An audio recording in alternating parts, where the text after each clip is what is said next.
গান শোনায়, কেউ ফেরে না খালি হাতে, খাজারে তোর দরবারে। কেউ ফেরে না খালি হাতে, খাজারে তোর দরবারে। ও বাবা, কথা কি বুঝতে পারছে? আমি বললাম আমি একটু দূরে যাই, বললাম কাছ থেকে একটু দূরে গেলাম, ঝরকা শুরু হতে পারে। আমি বললাম, চাচা আপনি তো কথা ঠিক বললেন না, আপনি যদি এটা উল্টা বলতেন, কেউ ফেরে না খালি হাতে, মাওলারে তোর দরবারে। কথা বলেন ঠিক কিনা? আমি তার উল্টা পিঠ বলি, কেউ ফেরে না খালি হাতে, খাজারে তোর দরবারে। তোর খাজা খাই যে গাজা, ঠিক কিনা? তোর খাজা খাই যে গাজা, কিয়ামতে পাবে সাজা। তোর খাজা খাই যে গাজা, কিয়ামতে পাবে সাজা। কেউ তোমারে বাঁচাবে না, কেউ তোমার বাঁচাবে না, কিয়ামতের ময়দানে। কেউ ফেরে না খালি হাতে, খাজারে তোর দরবারে। জোরে বলেন নাউজুবিল্লাহ। কথা কি খারাপ বলছি? একমাত্র শুধুমাত্র আমার আল্লাহর দরবার থেকে কেউ ফিরে মুসা কয়, আল্লাহ আমি রওনা হলাম। আল্লাহ কয়, মুসা তোমার ব্যাগের মধ্যে একটা মাছ নাও।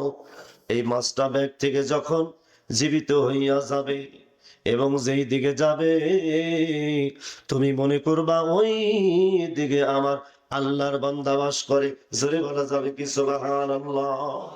মুসা এবার ইউসা নূরকে নিয়ে রওনা হলেন, খাদেমকে নিয়ে রওনা হলেন। খাদেম কয়, হুজুর আর কতদূর যাব? মাসবাউল বাহরাইন, অনির্দিষ্ট কালের জন্য আমি রওনা হয়েছি। মুসা কয়, খাদেম চিন্তার কোনো কারণ নাই, আমার আল্লাহ আমাদের সাথে আছে। মুসা কয়, খাদিম তুমি কি ভয় পাচ্ছ? খাদিম কয়, হুজুর ভয়ের কোনো কারণ নাই, ভয়ের কোনো কারণ নাই, যেহেতু আল্লাহর নবী পয়গম্বর মুসা আছে। মুসা মুস্কি মুস্কি হাসে, হয় বুঝেছি বুঝেছি তুমি ক্লান্তি অনুভব করছো। হে খাদেম, ওই যে সামনে একটা বৃক্ষ দেখা যায়, একটা বড় গাছ দেখা যায়, ওই গাছের নিচে আমরা একটু বিশ্রাম নেব, একটু দম নেব। জোরে বলেন সুবহানাল্লাহ। খাদেম কয়, হ ঠিক আছে, ওইখানে আমরা একটু আরাম নেব। মুসা কয়, খাদেম এইখানে একটু দম নাও, এইখানে একটু আরাম নাও। এবার সন্ধ্যা আচ্ছন্ন হয়ে আসলো, এবার ঘুমাইতে ঘুমাইতে সকাল হয়ে গেল, সূর্য উদয় হয়ে গেল, টের পায় নাই। জোরে বলেন মারহাবা। সকাল হয়ে গেল। খাদেম কয়, হুজুর সকাল হয়ে গেছে, সূর্য উদয় হয়ে গেছে।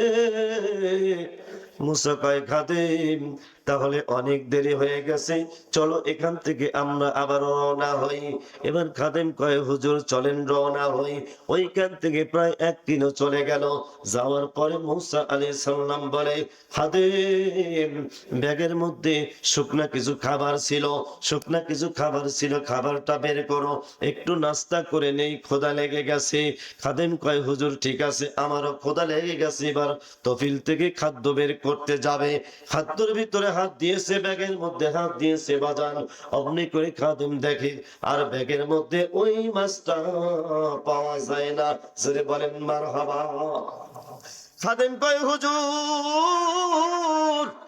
সর্বনাশ হয়ে গেছে।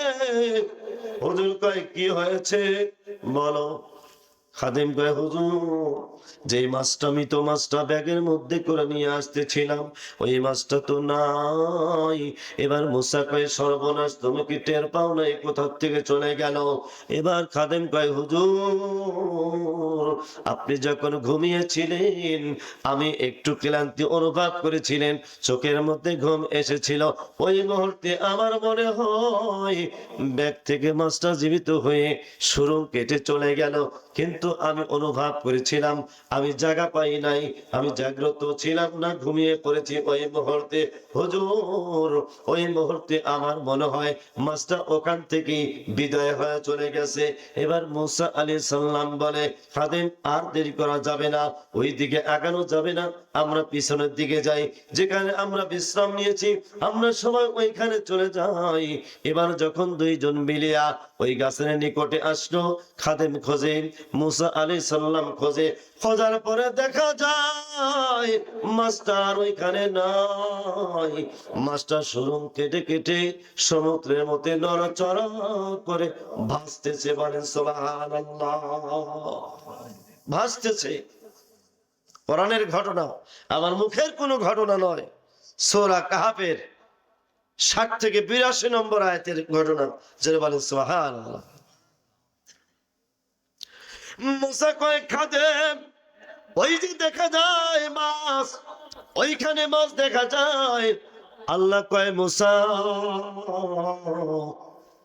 মাছ দেখা যায় নয়, ওই মাছকে অনুসরণ করে তুমি চলো, ওই মাছকে অনুসরণ করে চলো। আর মাছকে যখন অনুসরণ করে চলবা, আমি আল্লাহ আমার কুদরতি পাওয়ারে ওই মাছটা যেই দিকে যাবে ওই সাগরের ভিতর দিয়া আমার মুসার জন্য রাস্তা বানায় দেব।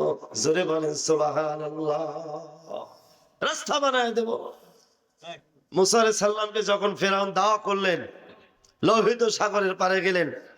আল্লাহ কয় মুসা, আপনার হাতে কি? কয় লাঠি। কথা কি বুঝতেছেন? লাঠি। কয় লাঠিতে আঘাত করো, হয়ে যাবে রাস্তা। হয়ে গেল রাস্তা, ওপার চলে গেলেন। এইবার ফেরাউনের দল বললে চলে আসলো। আসার পরে ফেরাউন দাঁড়িয়ে কয়, পিছনে তাকায়, বাইরে তাকায়, বামে তাকায়, তাকায় কয় দেখো, তোমরা আমাকে গড বলে মানো না, তোমরা আমাকে আল্লাহ বলে খোদা বলে মানো না, দেখো তোমার খোদা। তোমরা এখনো যারা আমাকে মানতে চাও না, অতি সত্বর কাল বিলম্ব না করে আমাকে গড হিসেবে মেনে নাও। জোরে বলেন নাউজুবিল্লাহ। কেন? দেখো তোমার গড ইশারায়, চোখের ইশারায় ভিতর দিয়ে রাস্তা তৈরি করে দিয়েছে। পিছন থেকে লোকজন কয় হয় তাই তো, সুন্দর রাস্তা হয়ে গেছে। গড, প্রভু, সুন্দর রাস্তা, আপনার অনেক ক্ষমতা, অনেক ক্ষমতা। জোরে বলেন নাউজুবিল্লাহ। ওয়ামাকারু ওয়ামাকারাল্লাহ আল্লাহু খায়রুল মাকিরিন। কোন পাওয়ার কাজে লাগে নাই। মাঝখানে যখন গেলে ডোবা মেরে ফেললো, সব শেষ। কয় গড, প্রভু, খবর কি আপনার? কয় আমি ভেসে আছি, আমি ভেসে আছি। এখনো পর্যন্ত সে শয়তান এখনো মিশরের পিরামিডে আছে, আছে না নাই? আছে না নাই? আর বাংলাদেশের জীবিত শয়তান যেগুলো ছিল একটাও কথা কয় না, কথা কয় না। রাগ করছেন নাকি? একটাও না? আপনাদের মাঝে কিছু আছে, খোঁজে আছে? নাই। কারণ কোরআনের সাথে যারা গাদ্দারি করে, ইসলামের সাথে যারা গাদ্দারি করে, আল্লাহ বলেছেন তাদের কখনো আমান রাখবো না। তারা এই দুনিয়ায় লাঞ্ছিত হবে, বঞ্চিত হবে, পাবলিকের হাতে কোষণি খাবে। কথা বলো ঠিক কিনা? আল্লাহ রাসূল বলেছিল সাহাবীদের মাঝে, সাহাবীরা শোনো, এক সময় এই বাংলার পৃথিবীতে ইসলাম কায়েম থাকবে না। আবার যখন এই বাংলার এবং পৃথিবীর মুসলমান মাথা উঁচু করে দাঁড়াবে, একটাও থাকবে না সামনে, সামনে দেখবা বিজয়ের পতাকা। কথা বলে ঠিক কিনা? আল্লাহর মা দুনিয়ার বার নবীকে পাঠাইলেন, মনে আছে তো? নবীকে পাঠাইলেন। আল্লাহ কয় মুসা, ওই মাছকে অনুসরণ করেন, অনুসরণ করলে আমি আল্লাহ রাস্তা বানায়া দেব। আল্লাহ কয় ঠিক আছে। এবার ইউসা ইবনে নুনকে সঙ্গে করে নিয়া ঈসা ইবনে নুনকে সঙ্গে করে নিয়ে রওনা হলেন। এবার যাইতে যাইতে দেখা যায় গভীরে চলে গেল। যাওয়ার পরে দেখে আল্লাহর একজন বান্দা সাব্বাহা লিল্লাহি মা ফিস সামাওয়াতি ওয়া মা ফিল আরদ লাহুল মুলকু ওয়া লাহুল হামদু ওয়া হুয়া আলা কুল্লি শাইইন কাদির। ইউসাব্বিহু, তারা জিকির করেন, জিকির করছি, আল্লাহর জিকির করে। এবার মুসা আলাইহিস সালাম সালাম দিলেন, সালামের জবাব না দিয়ে বলছেন আল্লাহর ওলি খিজির রহমাতুল্লাহ আলাই, বাংলাতে বলা হয় বাজান খিজির, কারণ এখানে আলিম ওলামা আছে। বাংলাতে বলা হয় খিজির, আরবিতে বলা হয় খজির। জোরে বলেন সুবহানাল্লাহ। খজির রহমাতুল্লাহ আলাইহি আল্লাহর জিকিরে মগ্ন আছেন। এবার সালাম দিলেন আসসালামু আলাইকুম ওয়া রাহমাতুল্লাহি ওয়া বারাকাতুহু। এবার সালামের জবাব না দিয়া বলে এখানে তো কোনো মানুষ থাকার কথা নয়, এই গভীরে তো কোনো মানুষ আসার কথা নয়, কে আমাকে সালাম দেয়, কে আমাকে সালাম দেয়? মুসা কয় আল্লাহর ওলি, আমি মুসা আপনাকে সালাম দিয়েছি। এবার আল্লাহর ওলি খিজির রহমাতুল্লাহ আলাই বলে কোন মুসা? এবার মুসা কয় আমি বানি ইসরাইলের মুসা। কয় সত্যি কি আপনার বানি ইসরাইলের মুসা? কয় হ্যাঁ আমি বানি ইসরাইলের মুসা। এবার খিজির কয় আপনি কি সেই নবী মুসা, আল্লাহর পয়গম্বর মুসা? আপনাকে আজরাইলকে চর মেরেছিলেন, আপনি কি সেই মুসা? কয় হ্যাঁ আমি সেই মুসা। বলে ওরে বাবা রে বাবা, তুমি এখানে কেন এসেছো? কয় হুজুর আমি আপনার গোলামি করার জন্য আসছি, আমি আপনার খেদমত করার জন্য আসছি, আমি আল্লাহ তাআলার হুকুমে আপনার কাছে জ্ঞান অর্জন করার জন্য আসছি। সিল্লা কি বলা যাবে না মারহাবা? এবার মুসা যখন বলেন হুজুর আমি আপনার গোলামি করার জন্য আসছি, আমি আপনার খেদমত করার জন্য আসছি। এবার খিজির রহমাতুল্লাহ আলাইহি বলে নবী গো, আপনি হলো নবী আর আমি হলো সামান্যতম আল্লাহর গোলাম, আমার মধ্যে কিছুই নাই। আপনি হলো নবী, যেই নবী যেই পয়গম্বর আল্লাহকে বলেছেন আল্লাহ আপনি যদি মুসা হইতেন আর আমি যদি তাই হইতাম, তাহলে আমার কাছে আপনি কি চাইতেন? কি বলেছিল? আল্লাহ বলে মুসা আপনি কোনদিন আল্লাহ হইতে পারবেন না, আমি কোনদিন মুসা হইতে পারবো না। মুসা কয় আল্লাহ যদি হইতেন তাহলে কি চাইতেন? কয় না তুমি হতে পারবে না। কয় না তাই বলছি কি হইতেন, কি চাইতেন? আল্লাহ কয় মুসা আমি সুস্থতা চাইতাম, সুস্থতা কামনা করতাম। জোরে বলেন সুবহানাল্লাহ। আপনারা সবাই কি চান? কি চান? আল্লাহকে বলল, আল্লাহকে বা নবী বলল আল্লাহ, আল্লাহ বলে নবী আপনি যদি চান পাহাড়কে আপনি স্বর্ণের পরিণত করে দেব। আল্লাহর নবী দয়ার নবী, মায়ার নবী, রহমতের নবী, বরকতের নবী বলে আল্লাহ আমি হলো উম্মতের কান্ডারি, আমি হলো উম্মতের কান্ডারি। আমি আল্লাহর কাছে আমি পাহাড় চাই না, স্বর্ণ চাই না। আল্লাহ আমি আপনার কাছে সুস্থতা চাই, সুস্থ অবস্থায় সুখ দুঃখে যেন আল্লাহ তোমার গোলামি করতে পারি। মুসা কয় হুজুর আপনার কাছে আমি ইলম শিক্ষা করতে চাই। খিজির রহমাতুল্লাহ আলাইহি বলে আমি সামান্যতম গোলাম। এবার যখন কোনো মতেই ছাড়ে না, মুসা কয় আল্লাহ আপনি পাঠাইছেন কিন্তু তোমার বান্দা তো মানে না। আল্লাহ কয় নবী আপনি জোর করেন, আপনি পিরাপিরি করেন, আমার বান্দা মেনে যাবে, তবে আপনাকে 3টা শর্ত দিবে। এই শর্ত আপনি মেনে চলবেন, শর্ত আপনি মেনে নেবেন। এবার আল্লাহর ওলি খিজির রহমাতুল্লাহ আলাই বললেন, বাবা আপনি যখন ছাড়বেন না, আমার কাছে থাকতে চান, তাহলে আপনার 3টা শর্ত মেনে চলতে হবে। কয়টা? কয়টা? আরো জোরে। খারাপ লাগতেছে? 3টা শর্ত মেনে চলতে হবে। আসল মূল কথায় কিন্তু আমি যাই নাই। আমার বাজান, 3টা শর্ত মেনে চলতে হবে। মোসাকে যখন 3টা শর্ত দিল, মোসা মুস্কি মুস্কি হাসি আর কয়, এই তো সুযোগ চলে আসছে হুজুর, আমি 3টা শর্ত মেনে চলবো। শর্ত 3টা তাড়াতাড়ি বলেন। এবার খিজির রহমাতুল্লাহ আলাই বলেন, হুজুর আপনি হলো আল্লাহর নবী, আপনি হলো জালালি মিজাজের নবী, মুসাকে কখনোই ঠেকা মুসা বলা যাবে না। সেটা মুসা যদি কেউ বলে কবিরা গুনাহ হবে। উনি হলো একজন জালালি মিজাজের নবী, সুতরাং মিজাজটা একটু গরম ছিল, কিন্তু আল্লাহ ভক্ত ছিল। আমার কথা মনে বুঝতেছেন না? আল্লাহ ভক্ত ছিল। খিজির রহমাতুল্লাহ আলাইহি বলেন 3টা শর্ত মেনে চলতে হবে। 1 নাম্বার হলো, আমি যা করব এতে লোকমা দেওয়া যাবে না। আমি যা করব বাধা দেওয়া যাবে না, এবং আমি যা করব লোকমা দেওয়া যাবে না। 3 নাম্বার হলো, আমার সাথে থাকতে হলে মা'আস সাবিরিন,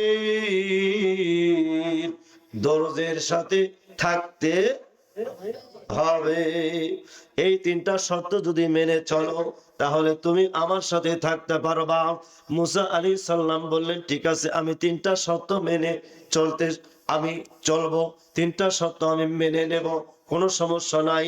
এইবার ওখান থেকে আল্লাহর হুকুমে হযরতে খিজির রহমাতুল্লাহ আলাই, 2 নম্বরে হযরত মুসা আলাইহিস সালাম, 3 নম্বরে হযরতে ইউসা ইবনে নুন অর্থাৎ মুসা আলাইহিস সালামের খাদেমকে সহ এই 3 জনে মিলিয়া সাগরের তীরে তীরে দিয়ে চলতে শুরু করলেন। সাগরের তীর দিয়ে চলে শুরু করলেন। এইবার যাইতে যাইতে হযরতে খিজির রহমাতুল্লাহ আলাই দূর থেকে লক্ষ্য করলেন, ভাঙা একটা কাঠের নৌকা নিয়া একজন মাঝি তার দিকে আসতেছে। জোরে বলেন সুবহানাল্লাহ। তার দিকে কাঠের নৌকা নিয়ে আসতেছে, মাঝি আসতেছে। হযরত খিজির রহমাতুল্লাহ আলাইহি ডাক দিলেন, ও মাঝি আমার দিকে আসো। এইবার মাঝি আল্লাহর ওলির দিকে আসলেন, নৌকাটা ফিরিয়ে দিলেন, নৌকা একেবারে তীরে ভিড়ায় দিলেন। দেওয়ার পরে এইবার 3 জনে উঠলেন, নৌকার উপরে উঠলেন। এইবার কিছুক্ষণ প্রায় মিনিট 2 পরে হযরত খিজির রহমাতুল্লাহ আলাইহি কাঠের নৌকার একটা তক্তা উঠায়া ফেললেন, তলি থেকে একটা তক্তা উঠায়া ফেললেন, ভেঙে দিলেন। ভেঙে দেওয়ার সাথে সাথে মুসা আলাইহিস সালাম রাগান্বিত হয়ে গেল। আর কিছুই মানার টাইম নাই, রাগা শুরু করে দিল, রাগ হয়ে গেল।